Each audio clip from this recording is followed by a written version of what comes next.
Hello everyone, welcome back to the channel. So, we have officially entered that time of the year where you start asking yourself, wait, how are we already in May? Where did the first 4 months go? And the worst part, that overwhelming sense of, oh my god, I'm not even close to where I wanted to be. Have you caught yourself feeling like this lately? It seems as if you're running out of steam this year, but you're definitely not alone. Welcome to the mid year slump. I get it. I totally get it. The first few months of the year were probably filled with big dreams, right? There was motivation and resolutions. We were high on energy and everything felt doable, achievable. But now, it feels like you've run out of the fuel and the engine is just about to hit stop. I'm 100% sure you're pushing yourself nevertheless.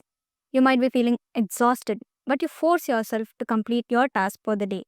But even while you're doing things according to your schedule or as you planned, you can't help from feeling so unproductive. Worrying about making progress is slowly starting to make you feel stuck and overwhelmed. Also, you might be feeling tired, experiencing frequent or severe headaches due to stress, struggling to focus or pay attention, and criticizing oneself or feeling inadequate. These are just a few examples of how the mid-year slump might feel. Everyone experiences it differently, so it's very important to recognize the signs and take proactive steps towards managing it and also to find our lost motivation. So, what do you do when you hit the mid year slump? How do you get back on track? Well, let's talk about that.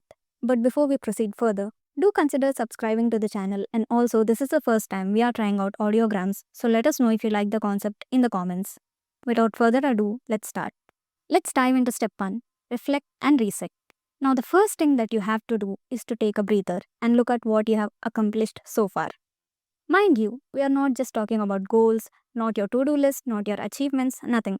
We are talking about the little wins. You managed to keep up with your fitness routine? Cool. Did you learn something new? Amazing. You just survived the chaos that was the first quarter? Bravo. You'd be surprised at how much you have already done. So take a moment to give yourself a little pat on the shoulder. Celebrate that, even if it feels small. Even if you haven't made the progress you wanted, don't sweat it. And once you have reflected on all those things you managed to achieve, you can reassess your goals for a fresh perspective.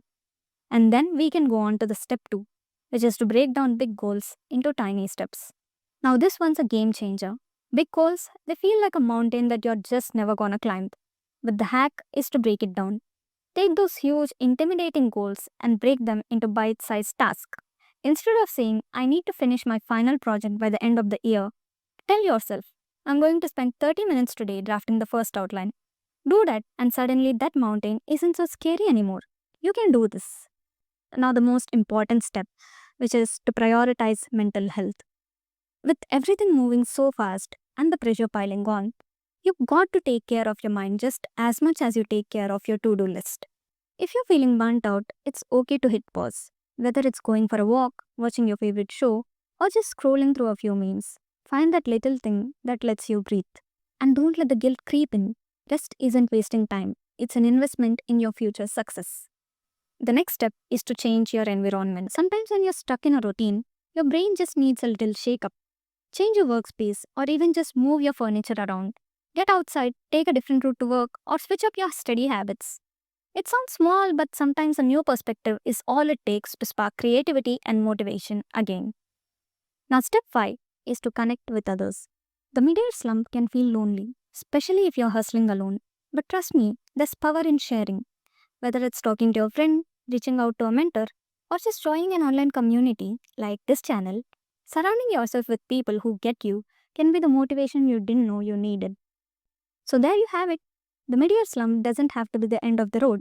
Take a step back, reset, break your goals into bite-sized tasks, focus on your mental health, switch up your environment, and connect with others. Before you know it, you'll be back in action and more fired up than ever. Alright, that's all for today, folks. If you have been feeling the slump, drop a comment below and let me know how you're handling it. And if this video helped, subscribe for more and share it with someone who might need a little boost too.